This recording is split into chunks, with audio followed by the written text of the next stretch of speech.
আমরা upper primary প্রস্তুতির জন্য সোশ্যাল স্টাডিজের ক্লাস করছিলাম। এর আগে আমি একটা ক্লাস করেছি যেটাতে ইতিহাসের ফার্স্ট চ্যাপ্টার ছিল, যেখানে 50টা কোশ্চেন এবং অ্যান্সার করিয়েছি। আজকে ইতিহাসের সেকেন্ড চ্যাপ্টার আজকে ইতিহাসের সেকেন্ড চ্যাপ্টারে কোশ্চেন অ্যান্সার করব। তো সেকেন্ড চ্যাপ্টারে কি আছে? ইতিহাসের পটভূমি, ব্যাকগ্রাউন্ড অফ হিস্ট্রি।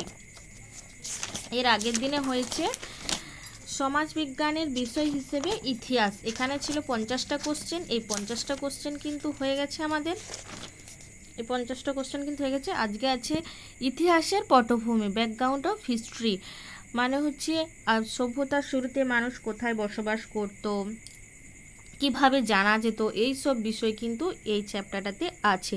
যেমন সুলেমান ও কীর্থর পর্বতের কাছে বসবাসরত কিছু নারী পুরুষ বার্লি ও গমের মতো কিছু শস্য উৎপাদন করত। তখনকার দিনে মানুষ কি শস্য উৎপাদন করত, কোন নদীর তীরে বসবাস করত, এই সব নিয়ে হচ্ছে ইতিহাসের পটভূমি। তো এটাতে মোট 17টা কোশ্চেন আছে। 17টা কোশ্চেনের অ্যান্সার আমরা করব।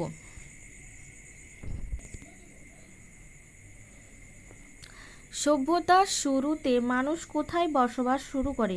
নদী তীরে, রাস্তার ধারে, বনে না গুহায়? কী হবে বলো তো? সভ্যতার শুরুতে মানুষ নদী তীরে বসবাস শুরু করে। বার্লি ও গমের ব্যবহার কোন পাহাড়ের ধারে শুরু হয়? ককেশাস, হিমালয়, সুলেমান ও কীর্থর না আল্পস? এই মাত্র দেখালাম তোমাদেরকে সুলেমান ও কীর্থর।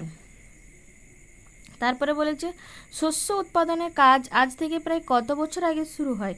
8000 বছর, 2000 বছর, 1000 বছর না 3000 বছর? এটা হবে 8000 বছর আগে। সিন্ধু উপত্যকায় কত বছর আগে সভ্যতা গড়ে ওঠে? 2000 বছর আগে, 4700 বছর আগে না 3000 না 4000? 4700 বছর আগে হবে। তৎকালীন মগধ রাজ্য কোন নদীর তীরে অবস্থিত? ভাগীরথী, দামোদর, হুগলি না সোন? এটা হবে সোন নদীর তীরে অবস্থিত।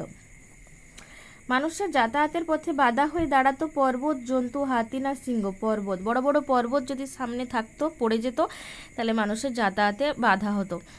মানুষেরা কেন এক স্থান থেকে অন্য স্থানে গমন করত? জীবিকা নির্বাহের জন্য, ভ্রমণ করার জন্য, প্রাকৃতিক সৌন্দর্য দেখার জন্য না স্থায়ী বস্তি গড়ে তোলার জন্য?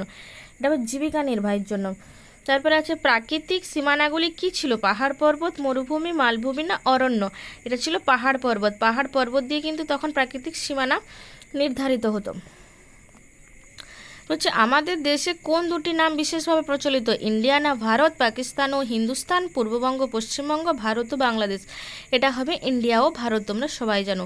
হিন্দুরা কি নামে পূর্বে পরিচিত ছিল? সাঁওতাল, হিদু না ইন্দাস? এটা হবে ইন্দাস। বলছে প্রাচীনকালে লিপিগুলি কোথায় খোদিত ছিল? মন্দির ও পর্বতগাত্রে, মাটির মধ্যে, গাছের ডালে, নদীর ধারে? এটা হবে মন্দির ও পর্বতগাত্রে। মাটি খুঁড়ে ইতিহাসে জানার পদ্ধতিকে কি বলে? নৃতত্ত্ব, প্রত্নতত্ত্ব, বিজ্ঞান না ভূগোল? এটা হবে প্রত্নতত্ত্ব। তোমরা জানো।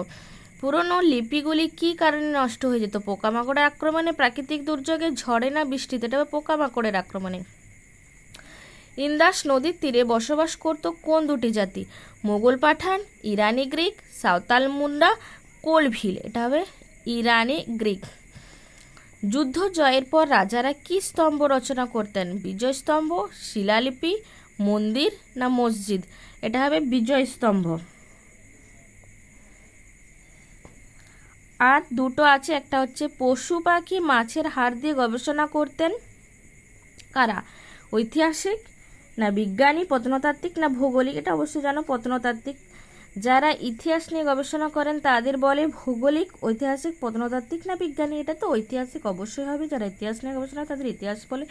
তাহলে এই যে 17টা কোশ্চেনের অ্যান্সার আমরা করলাম। কালকে আমরা নেক্সট টপিক পড়ব প্রারম্ভিক সমাজ। আজকের মতো ভিডিওটা এখানেই শেষ করলাম। ভালো লাগলে অবশ্যই লাইক কমেন্ট করে সাথে থাকবে।